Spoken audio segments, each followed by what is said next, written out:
What is going on, everybody? Welcome to another Mock Draft Monday episode. It is Matt back with you guys again. I've got Austin here with me. We are going to jump in and do a 2023 rookie mock video. Everybody can do 2022, right? We already know those guys.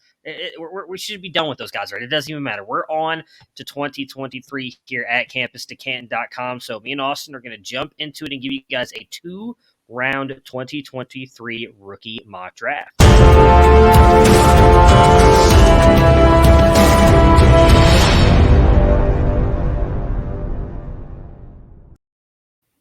All right, guys, before we start, though, like and subscribe to the channel. Hit that bell icon so that you guys are made aware of when all of our videos drop. We've got a ton more content dropping. Freshman profiles. We've got rookie profiles coming as well. Ton of great stuff coming here on the YouTube channel. Again, so we're going to do 2023 rookies.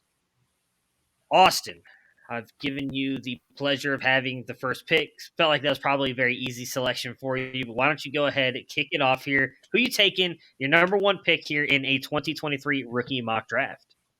Yeah, you gave me the first overall just because you knew who I would take, and then you could plot it out from there. I'm sure as I saw the sheet. So I think the 101 right now is Bijan Robinson. I think he's the 101 in pretty much any kind of format I can possibly think of, unless it's just some sort of absurd quarterback scoring. We've got 2 years now of him just being amazing.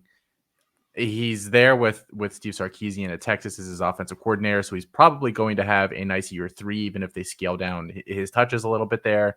Barring some sort of catastrophic injury, he's going to be a top 40 selection in the NFL draft. I mean, we never know how the NFL is going to take some of these guys, in the first round. So I really like him there. Very well-rounded skill set. He can catch passes. He can run tough between the tackles. He's got very nice athletic ability. All of that adds up to the 101 for me. And we were supposed to guess, where in the draft all these guys would go as we were making the picks. I put late round 1. I could see him going earlier than that. Like I said, I just really don't know what to expect. Yeah, I guess I should have clarified that at the beginning. Not only is this a super flex and tight end premium draft, we will discuss where we think these guys will go. Yeah, I'm with you. I mean, we've talked a lot on Debbie Debate, you, me, and Felix. I think in my opinion, he's secured first round draft capital. He is a Saquon Barkley type kind of running back. We've seen those guys typically get drafted in the first round. I mean, I don't mean to disparage Travis Etienne, obviously. He was drafted at the back end of the first round. Don't know that he should have been, but I think a guy like Bijan should. And I think the guy that I'm going to take here at 1-2 will, if he goes out and dominates at Alabama this year, and that is Jahmyr Gibbs. He can do it all. I had I don't remember who I was talking to now about this. It may have been in the after show with Moxley and Felix. It was the after show with Moxley and Felix last week. We were talking about the Jahmyr Gibbs going to Alabama, and I had the Freudian slip of calling him Alvin Kamara because I think that's kind of the comp everybody gives him. If he's able to go to Alabama next year and produce even just what he has done previously at Georgia Tech, I think he's easily going to be the second best back in this class. Some people, I'm sure, will jump him over Bijan. I'm with you. I still think Bijan is probably the better running back and should be the 1-1. But Jahmyr Gibbs going to Alabama, producing in the SEC, and doing it with having Alabama on the side of your helmet is going to matter. And I think if he does all that, he will jump into first-round draft capital as well. So he is the guy I am taking here at 1-2. This feels like Jonathan Taylor, DeAndre Swift all over again, where, maybe Jonathan, and I don't think it's a maybe, Jonathan Taylor is probably the better running back. Just, if you ask NFL teams which one they'd rather have, we're not NFL GMs. We're playing fantasy football. That receiving floor is just so nice. And so it feels like it's going to be another one of those discussions where in some drafts, I'll probably take one. Some I'll probably take the other. Probably can't go wrong with either. And I think the two, I like that you made that comparison because Bijan, just like Jonathan Taylor, is actually a good receiving back as well. Like, he's not terrible. And he's not up there with Jahmyr Gibbs like Taylor wasn't with DeAndre Swift, but he's not a zero either. Like, he's still a very good receiving back, as we've seen Taylor been able to do now here the past 2 seasons with Indianapolis. So, it's going to be fun. I'm with you on that. I think I had, as much as I love Jonathan Taylor, I actually think I had Swift as my RB1 in that class. So I have more shares of Swift than I do Taylor. It's a little disappointing because I just love Jonathan Taylor. But I will say the one thing too, Gibbs, just because we're saying this, I don't want anybody to think Gibbs doesn't have near the injury issues that Swift had either. Just so everybody listening or watching knows that, hey, that's not we're not making any comp there. It was just more of the way that those two play in their skill styles. Exactly. So I guess I'll take Jahmyr Gibbs' new teammate at the 1-3 here. I'm going to go with Bryce Young, quarterback from Alabama, as my next selection. It's a super flex. He's the best quarterback in the draft, at least what we think right now. I have a hard time believing somebody will supplant him, barring injury. Again, like I talked about with Bijan Robinson, I suspect he will be the top overall pick in the NFL draft. This is his first year starting there at Alabama. The poise that he shows, the control of the offense, he's got all of the tools. He doesn't run much, but he can if you need him to. So I think NFL teams will really like that. He's a little slight, so I think that's a concern if you're trying to just pick out, things to complain about. And we were talking last night or a couple days ago on the Debbie Debate show that we do weekly. He still is not great against the blitz. Definitely something he can work on there a little bit, but his first year starting, I think that's kind of to be expected. So I think that, he is going to be the presumptive first overall pick. And so getting that guy at the third selection here, it might end up being a steal. Yeah, I definitely think that will be a steal. You talked about how he was kind of struggled against the blitz his first year in his first year as a starter. We also got to remember, he's got a lot of young players around him too. This is not your typical ton of veterans here on this offense. He's got a lot of freshmen that we'll see him playing with next year as well. Gibbs obviously will be one of the more tenured people with Bryce Young, but Gibbs has had more starting time than Bryce Young has a quarterback.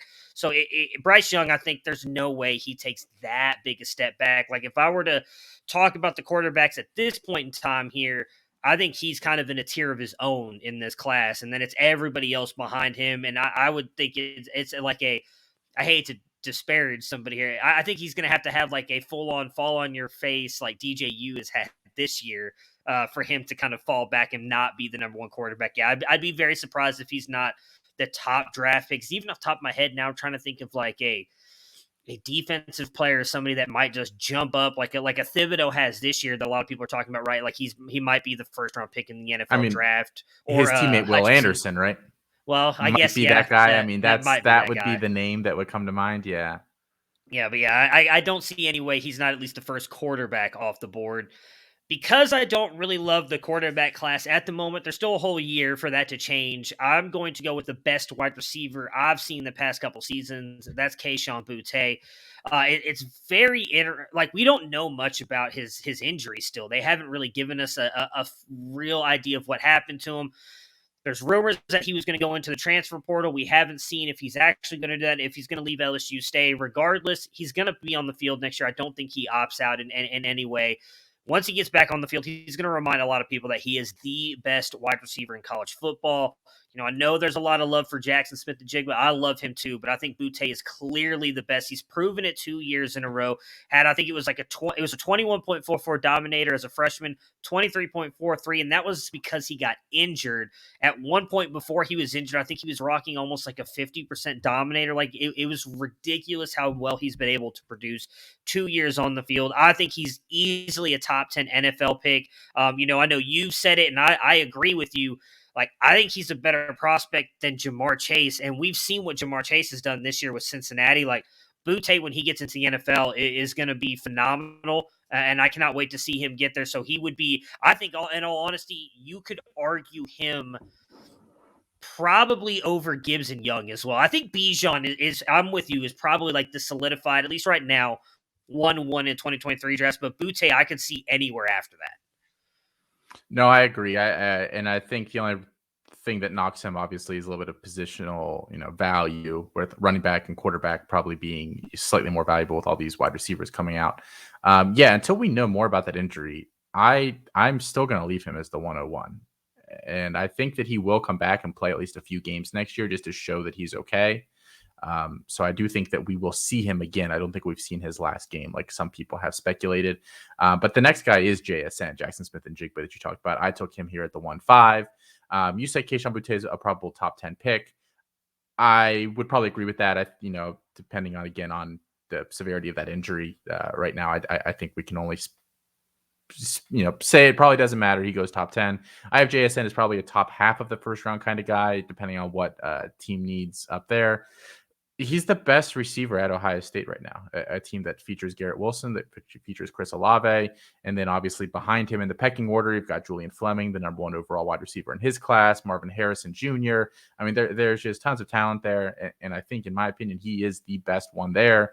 He was my top wide receiver in his class coming out of high school, so he's definitely lived up to all of that billing. Gets to be the alpha this year. I think that's going to be big for his value. Get to see him for a whole another year with CJ Stroud being the guy. And I think the thing with JSN, like Kayshon Boutte, they're very similar in this regard, is that I think you could ask them to play basically any position in any role. And I think they could do it at a very high level. Jackson Smith-Njigba played a lot of slot the past couple of years. Does he continue to play slot next year? Or do they slide Emeka Egbuka in there? He slides outside. I don't know what that is going to look like, but I think you could, like, his versatility means that he can get drafted basically anywhere, slot in day one anywhere, and probably give you a 800 plus yard season as a rookie. Yeah, I mean, he's so technically sound already. He's amazing. Yeah, I kind of smiled when you said that he was your number 1 in that draft class. I remember we had this discussion a while back at W Debate because all 3 of us were different, and it's so insane to see how high JSN has risen compared to like Julian Fleming and G Scott, who Felix loved Fleming. I was a big G Scott guy, so and he's been so good. He wasn't even the guy last year, and he ended up with better stats than Wilson and Olave. And now this year, he's going to be the guy in that offense. And I think he's really going to be the guy that Stroud trusts more than anybody else, because Fleming has dealt with injuries, hasn't really been able to stay on the field. Mecca and Harrison Jr. are going to be – they got some time. They played a lot of snaps this year, but they haven't really played with that first-team offense. Whichever one gets that other spot outside of Fleming – I think they'll all be fine, but JSN is going to be the guy. He's going to put up insane numbers. So with that being said, I'm going to take his quarterback, because I know a lot of people think I don't like CJ Stroud. That's not the case. I do like CJ Stroud. I just think he's been buoyed a little bit by guys like JSN, but that production's not going to go away. That offense that they run is very QB friendly. One of the things you mentioned with Bryce Young, I think CJ Stroud struggled with a lot as well, and that's dealing with blitzes. But just like Bryce Young, this was his first year starting. He really did not start last year because of Justin Fields and the COVID-shortened season. He didn't even really get it to go in and play a lot of snaps. I think he played like 7 snaps altogether, something like that in the COVID season. This was his first real year as a starter. He struggled early, but throughout the second half of the season, he really did improve. He played really well. I think this year is going to be big for him. And having JSN there and the other wide receivers, as you mentioned, having Fleming, Mecca, Harrison, you got Jaden Ballard, who we don't talk about. It's also a very good receiver. They're bringing in a ton of really good freshmen as well. This offense is going to be, and then you've got that dude, Travion Henderson, in the backfield, who's also a very good receiver out of the backfield. I mean, they've got a ton of talent. Stroud is going to put up numbers. I don't think he hits the level Bryce Young is already at. As I just mentioned earlier, I think he's going to have to take a massive step back. But I don't see any way Stroud's not the second QB off the board. I think he's probably like a top 5 pick, because we know that the NFL overvalues quarterbacks. And not to say that Stroud doesn't deserve to be valued as a top 5 pick, because I do think he does. But I don't think that he'll be in the discussion for the 1-1. I think that's going to be Bryce. And then Stroud is likely going to be the second quarterback off the board. So I do want to ask you here, this is our 6th pick. Is there a cutoff right before Stroud in terms of like a tier break? Those 2 running backs, those 2 wide receivers, and Bryce Young, or do you think Stroud sneaks up into that tier kind of?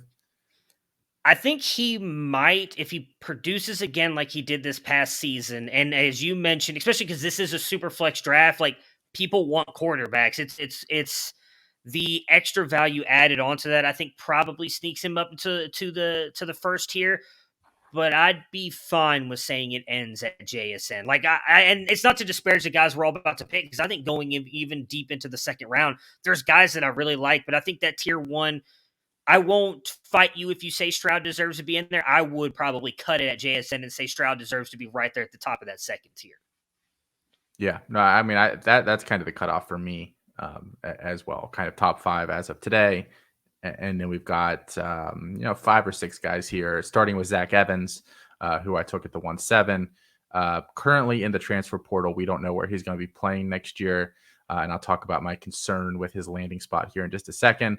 But had a really nice second year. We were kind of wondering what's going on with him after year one. Very limited action, but flashed, averaged 7 yards a carry, caught a couple balls. I mean, he looked pretty solid. We said, okay, can he ramp up that production now with more touches? And he did in 6 games this year, over 600 yards, a handful of touchdowns, and 10 catches as well. He's very well rounded. I think talent wise, he's not really that far behind the other two guys. It's pretty close. I am very concerned though as to what he ends up doing in the transfer portal. He really seems to love Deion Sanders for some reason. Like, loves this guy. He tweeted out when they fired Gary Patterson that he wanted Deion to get hired at TCU. Then when they obviously did not go that route, he entered the portal. I'm very concerned that he ends up going to Jackson State. That would bump him down a little bit for me, both because he's just going to be in a terrible, conference, playing with terrible teammates against terrible teams. And also, I don't know if this is fair or not, but I'd also seriously question his decision-making if he were to do that, when he could go to a lot of other schools. Oklahoma has big openings in their backfield. USC has big, there are big schools that would probably want him. There's already rumors that he's a bit of a head case. If he ends up with Deion Sanders there, that would give me a lot of concern about him moving toward the NFL. Yeah, the argument, I guess, against that will be, if you're good, the NFL will find you. But I do think with the issues he's had around him, it probably would be better for him to go to a Oklahoma, a USC, even a Tennessee, who we just saw in the Music City Bowl, a great game they were having against Purdue. Like, going to a school like that and producing it just matters more for whatever reason. It's not that Jackson State can't produce a NFL player. They have. But for whatever reason, NFL looks at certain schools different. You're not supposed to scout the helmet, but it does matter. If you go to Alabama, you get a little bit more leniency when it comes to certain things with the NFL, typically, than you would if you're going to even just a G5 school. If you just talk about a Cincinnati or a Coastal Carolina, you don't get quite the love as you do if you're going even to just like a Tennessee or Texas A&M. Like, for whatever reason, those Power 5 teams, they do get a little bit more love in NFL circles. So that puts me up at 1-8. And so there's a lot of players that I debated here. I have always said that when it comes to drafting, especially rookie drafts, I tend to lean a little bit more toward running backs, because most of the time when I'm looking at them, I want to get them for that rookie contract, because I'm not ever sure they're going to ever produce outside of that. My whole philosophy has always been draft running backs, trade for wide receivers, because you can always get wide receivers, especially if they don't produce the first year or two, and then people want to sell them on the cheap. Then you get them, and they end up bouncing back and having good years. So I went Tank Bigsby. Had an interesting year. We probably expected him to play a little bit better than he did. He had 1,000 yards, almost 1,100 yards rushing. There's a lot of rumors that he was injured this year. We thought with Josh Heupel going there that maybe he would be the bell cow, get a ton of carries. Didn't quite happen. They mixed in Hunter a lot. He rumored to enter the transfer portal, but then stayed. And a lot of that was because they said they wanted to build the offense around him. And it does seem like that's what they were doing, especially in the bowl game. He was a focal point for Auburn in that bowl game, even though they did end up losing. I think that Bigsby's going to bounce back, have a huge season this year.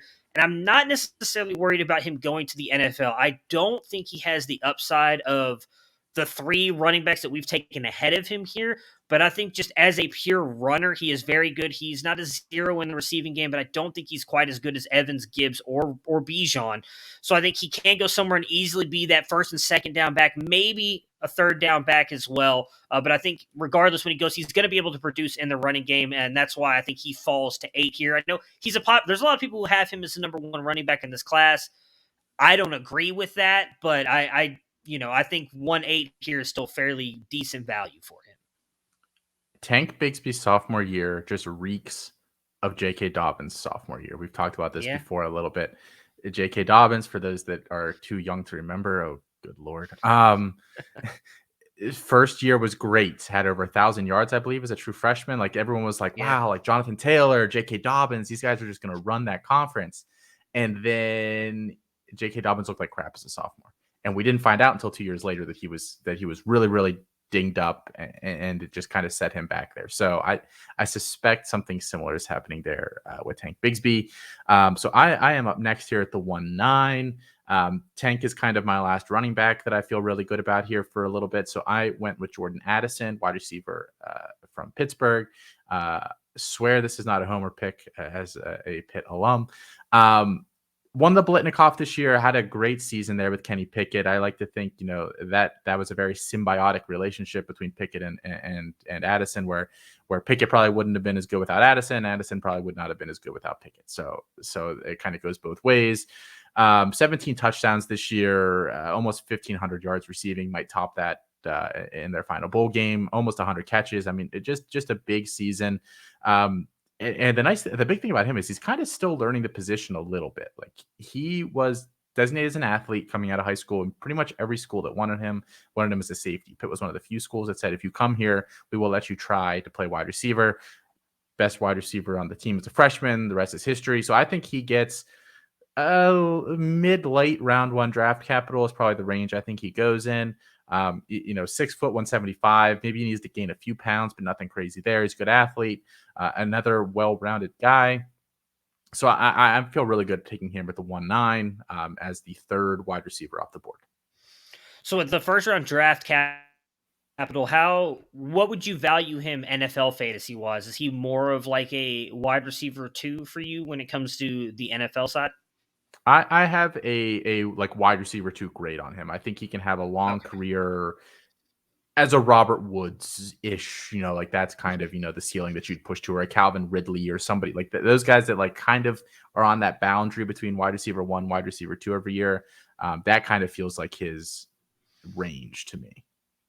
Yeah, I mean, that's not bad. Both Robert Woods and Ridley have had multiple wide receiver 1 seasons as well. So yeah. I was curious to see where you had him. Right, so that puts me up here at 110, and I'm taking Spencer Rattler. And this is a lot of expecting a bounce back. I think he gets a lot of hate for the QB1 stuff because he wasn't as bad as people like to make him out to have been this past season. Definitely makes some questionable decisions when he's passing the ball, and he does have the good relationship with Beamer. So I wonder if maybe they can clean that up, maybe simplify the offense a little bit for him. Lincoln Riley is known to be a great offensive mind. Maybe he was trying to throw too much at Rattler. I don't know. I mean, we saw that with Jared Goff in the NFL with Sean McVay. Now look at what Goff's doing in Detroit. Like, he's actually playing pretty good. And I don't know. I want to say like Rattler is the next Jared Goff, but he definitely has the talent. I think if he's able to go to South Carolina and have a decent season, some NFL team will take a shot on him. I have him as a mid-first round pick. I completely forgot to mention Tank Bigsby. I have him as a second-round pick, just going back to that really quick.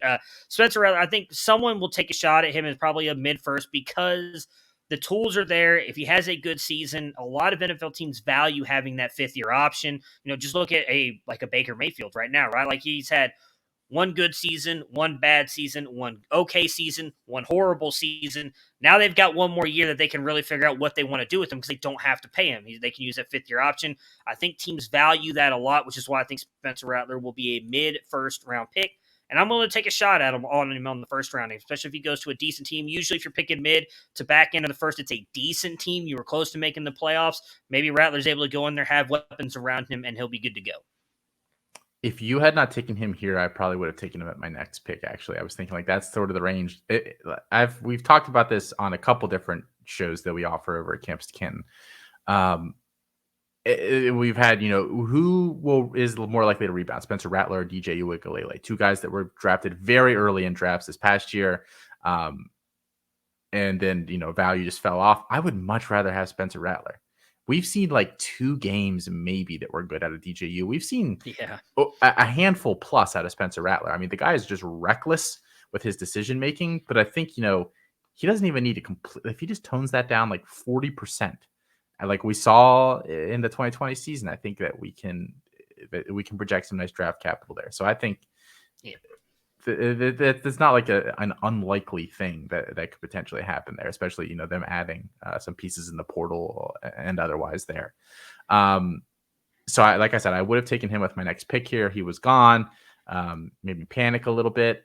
I was between 2 wide receivers here. Still no running backs I like. I went with Quentin Johnston. wide receiver from TCU. Um, he's just this big athletic guy, and I think that the NFL is really going to like him. He's been inconsistent at TCU, but I think part of that is on him. I think he owns a little bit of that, but I think a large part of it is they've not really had a consistent quarterback play there either. That offense as a whole is not particularly great schematically. So I think, new coaching staff in there, I actually kind of think that he'll have a really nice third year here. And you just can't teach that smoothness that he has at 6'3", 6'4". So I think the NFL is going to love him. I put early day 2 down, but realistically, I think that he could go in the first round. That would not surprise me at all. Yeah, I think if he goes out there and has a good year this year, he'll go first round because the size speed combination there, like it's just something a lot of NFL teams I think can't pass up. It's just like those guys like Henry Ruggs, because everybody wants that next Tyreek Hill. It's just one of those combinations that I don't think an NFL team would pass up. He would have been my pick. I've loved him since he was coming out as a freshman. I think he's a really, really good wide receiver. I do think it's been really the quarterback play at TCU that has hampered him. So I ended up going Josh Downs. He's a little bit undersized, but the fact that he was able to do what he did at North Carolina this year with realistically nobody else around him but Sam Howell, defenses knowing that he was the guy, and very rarely were teams able to hold him down. I think he's a likely first-round pick. I don't know that I put that. I think I put second-round pick. That's probably more projection of where I think he goes in the NFL is probably a second-round pick, but I think he could be a first-round pick. Probably more of a slot guy in the NFL than anything else. But I mean, I think he's going to dominate again next year, whether it's with Drake May or I don't remember who the other quarterback is for North Carolina that could end up getting that job if it's not May. Regardless, he's going to be the best weapon on that team, and I think he's going to dominate again. And the NFL is going to take him early. Yeah, the only difference between the two of them is just Johnston's bigger, and I think that the NFL will like that a little bit more. Downs, is he only a slot guy?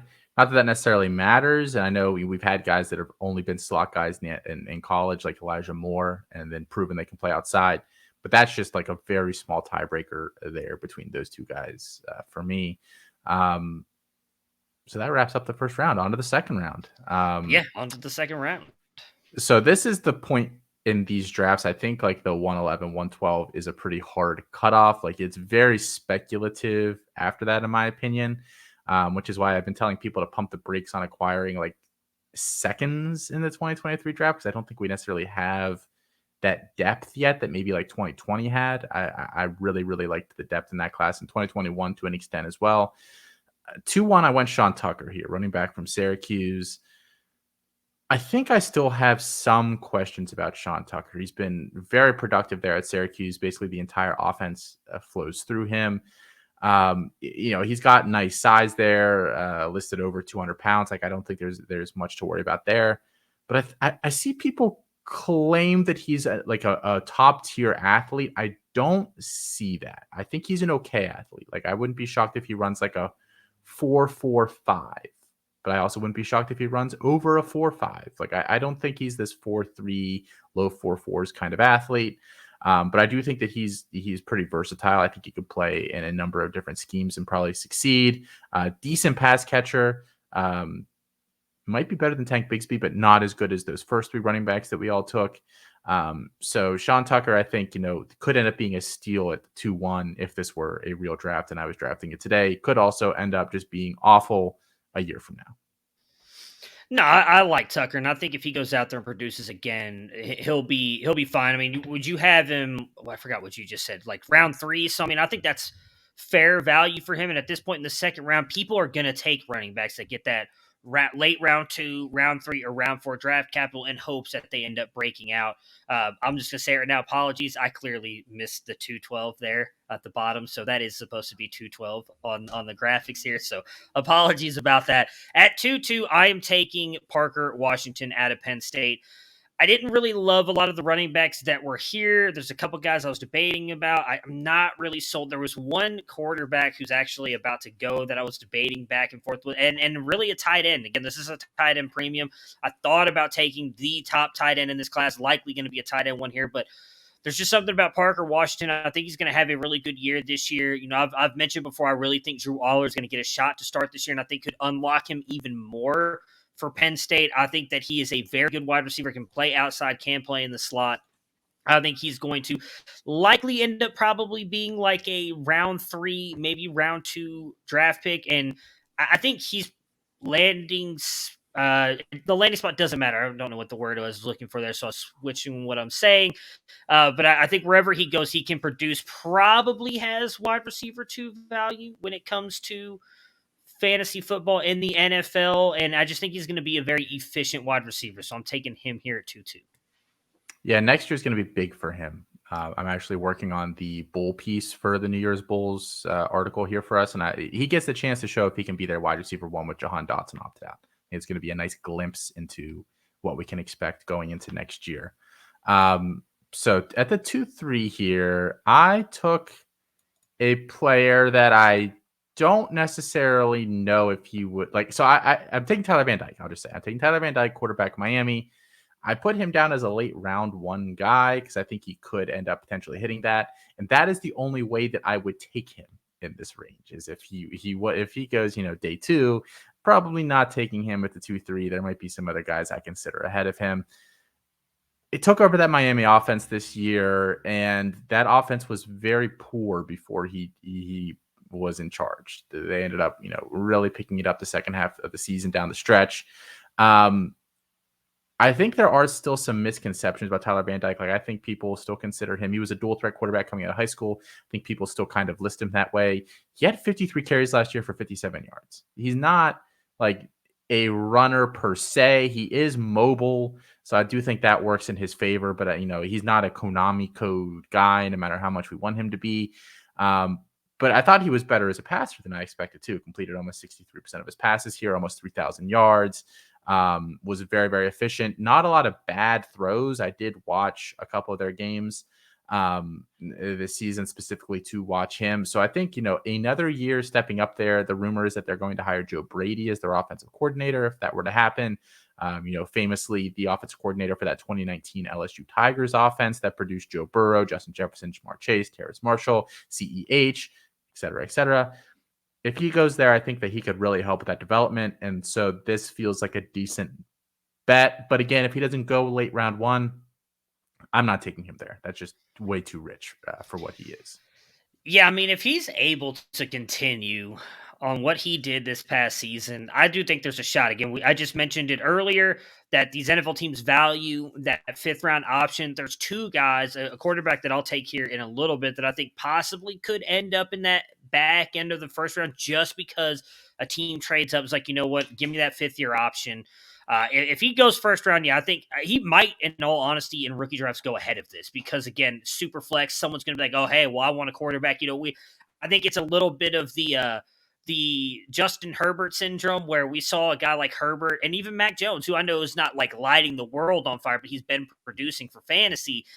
We let those guys drop so far down in these super flex drafts, and then all of a sudden they're doing Herbert much better than Mac Jones. I shouldn't have put those 2 in the same sentence together, but we let Herbert consistently in super flex drafts. He was falling to 111, 112 into the 2nd round because everyone's like, oh, well, he can't do it.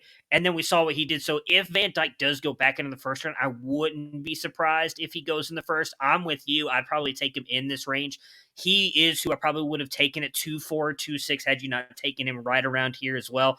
If, again, I'm with you, if he gets that 1st round draft capital. Miami has this weird allure too. Yeah. It's so bizarre. Miami had 15 good years, maybe max. And they just have this thing about them. I know a lot of it is just the teams that were there were full of these maverick type guys that were just insane, but they were crazy athletes.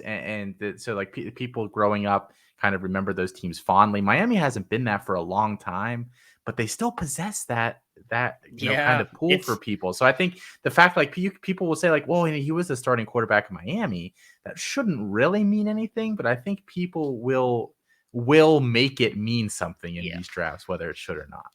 I think it's just because of the former players. They do such a good job. Michael Irvin is the one who always pops up top of my mind there. They do such a good job of just promoting like the U is still the U, and it hasn't been, as you just mentioned, for a long time. So Michael Mayer, and I think he probably, if he goes out and has another great season like he has for 2 years now in a row, he probably goes ahead of this. I'm always hesitant to draft tight ends early because I just like, I'll use George Kittle because a couple years ago before Kittle blew up, I was able to trade for him. I think it was like I traded away Jordy Nelson a couple. It would have been like no, was it Jordy? I don't remember who it was, but I traded away like a good wide receiver and got George Kittle and a first round pick back before Kittle blew up. You can trade for these tight ends before they become a big thing. Now, I do think Michael Mayer is one of those tight ends that goes in and probably immediately has value on the NFL side because of how good he is. I'm just not sure that I'm willing to take a tight end in the first round. I would not be surprised if he's drafted in the first round of the NFL, which likely means he's going to be drafted higher than this. This is kind of where I would feel comfortable taking him. But he's an absolute stud. Some people say that he's going to be as good as Kyle Pitts. I don't know if I go that far, but I do think he is an incredible tight end who's going to be. I can't remember what I said. I may have said top 5, which may have been a little bit rich, but it may have been Eric at EK Baller on Twitter and asked a question about like where we value Michael Mayer when he goes into the NFL. I think easily he's a top 10 dynasty tight end, and I do think he's close to that top 5 range just because realistically now with Kelsey probably has a year or two left. I feel like we may be seeing the end of Waller with the injuries he's had the past couple years. I mean, Andrews is up there, Kittle's up there, but Kittle deals with a lot of injuries. And then you got Pitts. That's 4.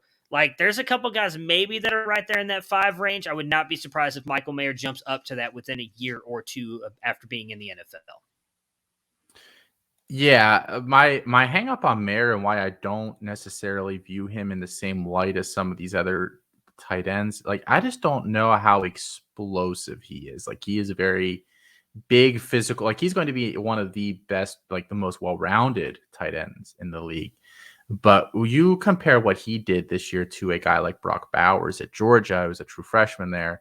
Granted, Mayer probably has about 15, 20 pounds on him, but Mayer dreams of being as explosive as Brock Bowers was. I think he probably dreams of being as explosive as Travis Kelce or George Kittle or Noah Fant. I mean, these are all guys. So his ceiling is maybe Hawkinson, which is still a good player, and that still has a lot of value.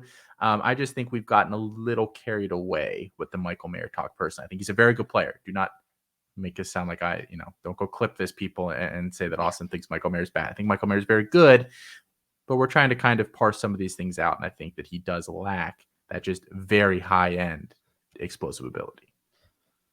Well, I think one thing that maybe, or why he's getting so hyped is, it's crazy to say this because we talk about how bad the tight end position has been for NFL fantasy, right? Like it's really those top 3 guys. Sometimes you get 4 or 5 in 1 year that are really good. If you actually go back the past couple of draft classes, we've had 2 to 3 tight ends that everybody has talked about, and realistically, 2 of them have panned out in all of those. Now, this year in this 2023 class, it was supposed to be Gilbert and Mayer. I don't know, I don't even know what's going to happen with Gilbert right now, unfortunately, which sucks because of like how exciting of a prospect he is. But I don't know what's going to happen. So I think that may be why everybody's hyping him so much, because he's it. We may see somebody come on and break out this season, but nobody's going to reach the level that Mayer has done in 2 seasons. So I think that's probably the biggest reason why he gets hyped as much as he does, because he's it in this draft class, in my opinion, at tight end. Yeah, you're hoping that like a Theo Johnson at Penn State or somebody like that ends up breaking out. I'm not 100% sure that they will at this point. So at the 2-5, I'm going to go Rakim Jarrett. He's fallen far enough here. We've talked a lot recently this offseason. Rakim Jarrett, Jermaine Burton, some other wide receivers as well that were ranked really highly this past year after their freshman years. They flashed. We said, we expect some big improvement in year 2. And they just did not really do what we thought they could. Jarrett still had a very solid season there. I mean, led Maryland in receiving. He would not have if Dante Demas had not gone down with an injury. And he just didn't step up when Demas went out. He was very, very underwhelming the second half of the year. The whole offense was, but if this guy is a 5-star wide receiver like he was, supposed to kind of be the savior of the Maryland football program, you expect that the kind of circumstance where he just really steps up and dominates. Still 62 catches on the year, 800 plus receiving yards, 5 touchdowns. He reminds me of CD Lamb, like a worse CD Lamb. Like they're built very similarly. I think they play very similarly, but his catch radius isn't quite as big. His yards after catchability isn't quite as good. He doesn't separate quite as well. He doesn't win deep quite. Like he just does everything like at 80% of what CD Lamb did. So he's a very good player. 2.5 seems like a good range. Can he boost his stock next year back up to what it was? Possibly. Demas is returning. I think basically the whole offense is returning at Maryland. But I think, this is the range where you start thinking about him and not up at the Jordan Addison, Quentin Johnston, Josh Downs range, which is where he was coming into the year. Yeah. So two questions here with Rakim Jarrett. If he goes out there and does it this year, we know Dante Demas is coming back, so I think the chances are that probably won't happen because he just seems to connect with Talia much better than Jarrett has. Let's say Jarrett goes out there and gets you 80 plus 90 catches, 1,300 yards, 6-7 touchdowns, is the leading receiver at Maryland. Like he finally has that breakout year. I'm with you. He doesn't touch the Addison group, but does he jump up to maybe like over Tucker, Parker, Washington, Michael Mayer, like in this round? Does he jump up to the back end of the first where we had guys like Spencer Rattler, I guess even a Josh Downs? I think Quentin Johnston probably, if he has another good year, is going to stay ahead of him. Would he jump up that high for you, or does he still stay right in this area? Yeah, I think he would because he's 6 foot 200 is what he's listed at. I think he's a little smaller than that, but not by that much. I just think he's more versatile. So if he was to have a big season like that, where we said Josh Downs, possibly just a slot guy. Parker Washington has really only played the slot so far. He would be more of a boundary guy. I think the NFL would like him a little more than those two guys. And then so we had CJ Stroud starting out the top of the tier 2. Is this kind of where tier 2 ends for you? Is Rakim Jarrett, or are there other players here? Because for me, this is kind of where I got to a point where I'm like, I might reach on a couple guys here and there. I don't really love a lot of the players after Rakim Jarrett. So the tier 2 cutoff for me would have probably been at Josh Downs. Oh, actually, okay. At like the end of the first round, Sean Tucker. I mean, if you look at some of our predictions for where these guys go, the first round of guys, we all had like probably first round running backs going in the second round, which is, basically the equivalent, early day 2 kind of guys. And then we hit the 2-1 with Sean Tucker, and I was like round 3. And you said round 3 for Parker Washington. Yeah. Obviously, positional or whatever for Tyler Van Dyke. So, I mean, like, I do think the cutoff was there. And then this is probably kind of the cutoff of the next tier. I would say the next guy that I take here in a minute probably falls in that tier as well. I don't love the quarterback, Phil Jurkovec, you took here. So I'll kick it over to you and let you talk about him. Well, I took him because he was getting a lot of draft buzz earlier this year. I think he came back because of the injury. And I'll be honest, he did not really look great after coming back. Probably should have just remained out for the rest of the season. I wonder if it was because he was getting so much draft hype earlier, he wanted to come out, see if he could really continue to play well, and then maybe continue that and move on. But since he's not, I think he can go out in Boston College and have a good season. And again, I just think former 5-star, he's got the tools. He hasn't necessarily put it all together, but I think he does have the tools to possibly be an NFL quarterback. I think I put in here that I think he could get drafted in the second round. I mean, God, this is going to hurt my heart to say, but it's like, is he that much worse than like a Desmond Ridder who's going to get possibly second round draft capital this year? So if that happens, and at that point, I think I'm willing to take him here because of the value you're getting at the quarterback position.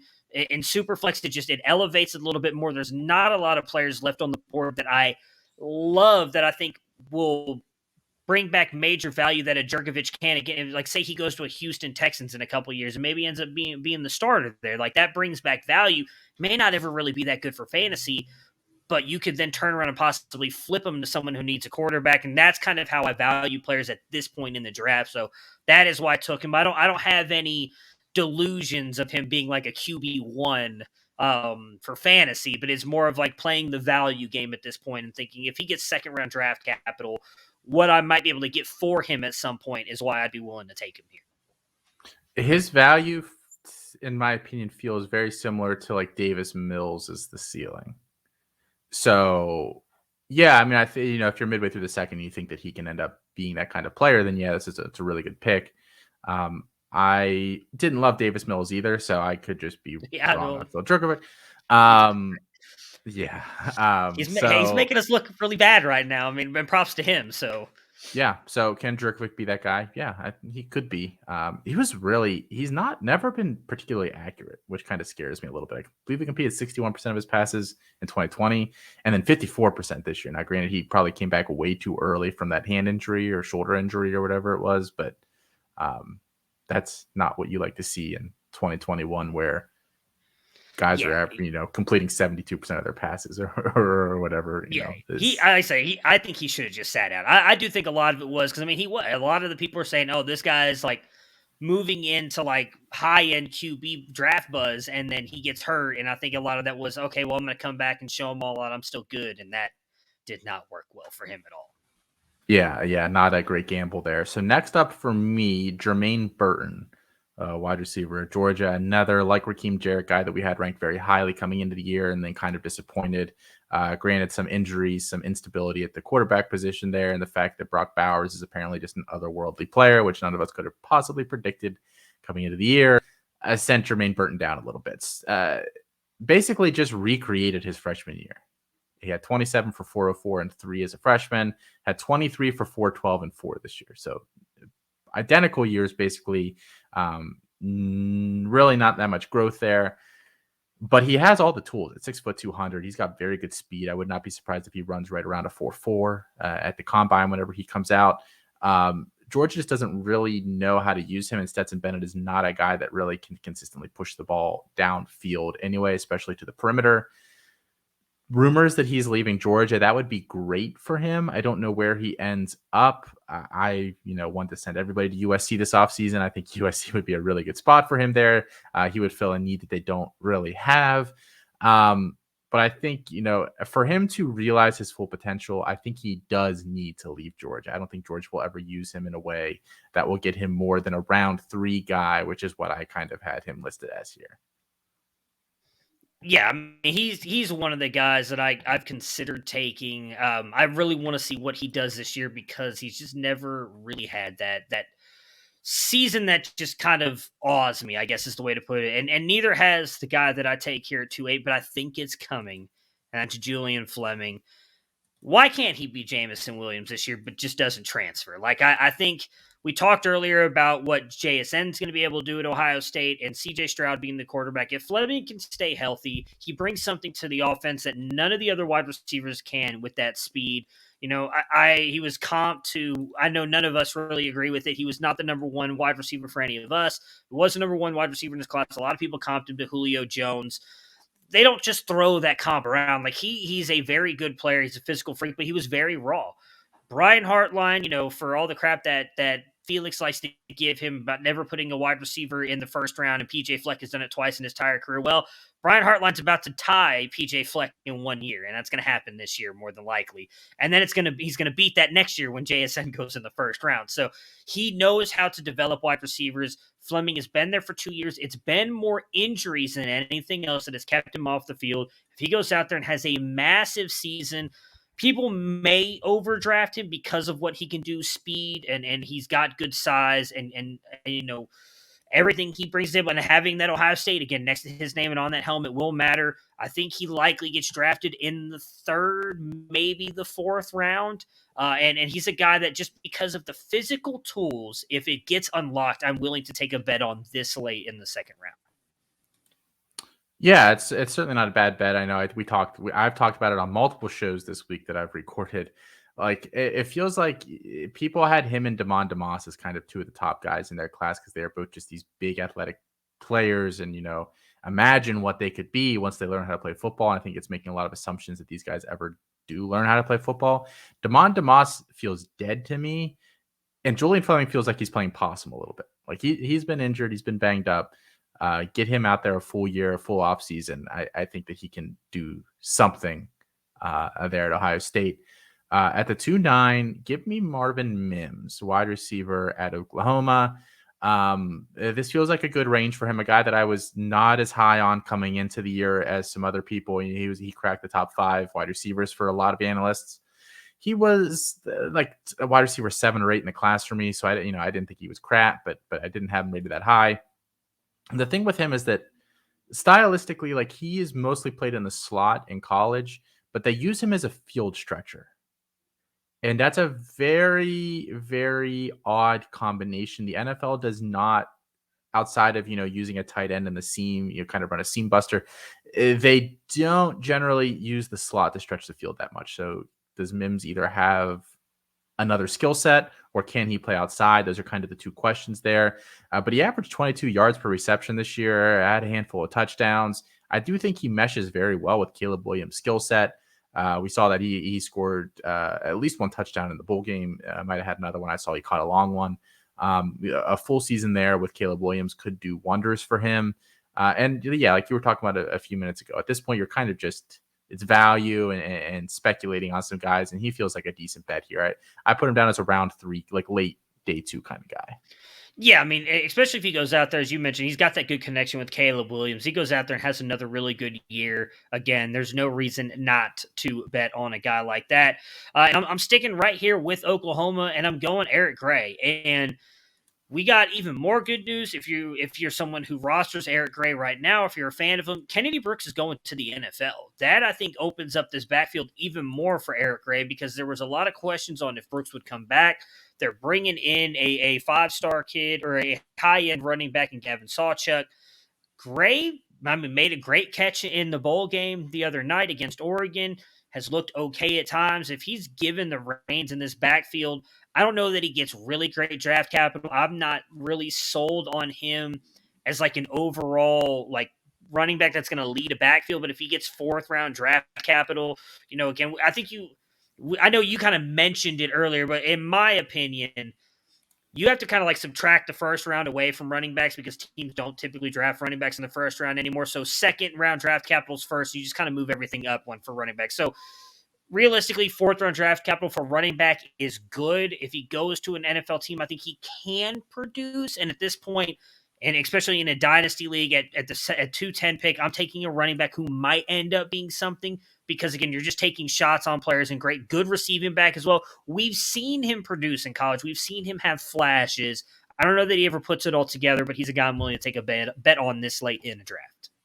He was atrocious for large portions of this season. He was a huge sell for me last season. He was going to be a huge buy for me this offseason. Then he went out in this stupid bowl game, averaged over 10 yards a carry, a couple of catches, had a touchdown. I'm like, okay, like, no, because now everyone's going to be back on him. So he might be like a neutral at best for me after that performance, which is a bummer. So next for me, I think we both kind of did this with our last 2 picks. We kind of picked the name that, maybe I wouldn't necessarily take him here, but it's a name that I'm just going to call my shot for next year. Yeah, 100%, yeah. So I went with Tahj Brooks, the running back at Texas Tech. I don't even know if he'll come out. He'll be a 3rd-year guy, but the running back at Texas Tech, does he come out early? I'm not so sure. I really like this kid. He's 5'10", 220 pounds. He carries the weight very well. He's very explosive for that size too. Like, his first step is very, very good. I would put it up there as one of the top in this class. Long speed is fine as well. He'll run sub 4.55 in my opinion. I think that's more than good enough for the position. He, filled in for Stroud Thompson at times this year, who was banged up there. Starter, averaged over 6 yards a carry. He can catch the ball as well. They don't ask the running backs to do that much at Texas Tech, but he did have a couple catches and looked pretty good doing it. I just think, especially if Stroud Thompson leaves, and I don't know if that's a guarantee. I think he still has his COVID year to play around with. I'm really hoping that he does. I think Tahj Brooks as the top back in this offense, I think an offense with the new offensive coordinator with Zach Kitely coming in there from Western Kentucky will be more explosive. And I think that, even if they don't pass it to the running back that much, it will just benefit him to be on the field with a more explosive offense instead of kind of the clunker they've had in the past, year or two. So he is a guy for me that I'm probably going to spend a lot of this offseason buying, because I do think that he could be thought of. He could have a Kenneth Walker-ish rise, maybe not quite to that point, but we could think of him up in that late first, early second range by this time next year. Yeah, I mean, he had a good touchdown in the bowl game as well. I mean, you've been talking about him kind of all season. I picked him up in a couple of leagues because of that. I'm with you. I hope he gets a shot. Yeah, so I was not sure if this is where you were going to go. Like, I 100% knew who I was taking with my last pick because I knew you weren't going to take him. So I'm glad that you kind of went that way with Tahj Brooks too. I'm taking Rasheen Ali out of Marshall, and in all honesty, it's kind of the same thing as Brooks. Like, there's a chance he doesn't come out this year. I mean, he is a third-year player, but he might be because he's playing at Marshall and in the Conference USA. Maybe he goes back one more year and tries to do it. But I mean, he produced at a massive level this year. 6'2", 200. I don't think he's quite that big, but he played really well this year. 1,400 rushing yards on 250 attempts, and he had 334 receiving yards on 45 catches. I mean, that's ridiculous for running backs in college football. He can do it all. I've been a little hesitant. I'm leaning more toward I think he can be an NFL back. I'm still not 100% sold on that. I know we talked about that earlier this year on the tailgate. You and Moxley seem to be also leaning toward you think he can be an NFL back. If he comes out, I think he could be. I don't want to comp him to like a James Robinson type, but I think he could be that guy that everybody just kind of overlooks and ends up going out and actually producing in the NFL because he can just do everything. Like, he's not incredible at anything, but he's very, very good at everything. So he's a guy I really like. I'd love for him to stay in college 2 years because I have him on a lot of my rosters, and I'd love him to continue to help my campus side of things. But when he does enter the NFL draft, he's a guy that I will be probably higher on than most. I don't even think I put a round in here. I put round 4. I don't even know if that might even be a little bit too rich in the NFL. But he's a kid I really like. I think he's got all the upside in the world. I think he'll test decent too. I mean, Yeah, what do you think he runs? Like, I mean, like I said, 4.55 is kind of usually my cutoff. Like right around that, I think 4.5, 4.55. Yeah, I think he could. That's I don't know. I don't want to get. I tend to fall in love with some of these players, and then I'm gonna be out here and be like, he's running like a 4.3 or whatever. I don't care, 4.4 flat. He's running 4.4 flat. I don't care what anybody tells me. So no, I mean that probably seems more realistic. And like I said, I think with what he does with the receiving side as well, I think is really what's going to separate him. It's going to be interesting to see if he does come out 2023 or waits till 2024, where I think the running back class is a little bit lesser in the talent pool right now. Just looking at him, and we're going way ahead now looking at 2024. But I think that he might have a better chance of being a high-end guy if he comes out in 2024. Yeah, that doesn't feel bold with how strong this 2023 class is. Yeah. Like, I think no matter what, he's probably going to end up being correct about that. Yeah, I mean, the 2023 class, it's got a lot of talent. That's why I'm just going to be 100% transparent with you guys. Felix forced me to do this video. So give us a bunch of likes, subscribe to the channel, send it to your friends so Felix can win his bet. We put some stakes on it. That's his little saying he loves to say. We want to get this as one of the highest viewed videos on the channel to make my guy Felix happy, so he can win something because he's had a rough year with some of his player calls and everything. So let's give him this win here. Help us out. We will be back again next Monday with another mock draft video. Again, we'll be doing these all season long. Austin, thank you so much for jumping on with me and doing this, and we will talk to you guys again soon. Happy New Year.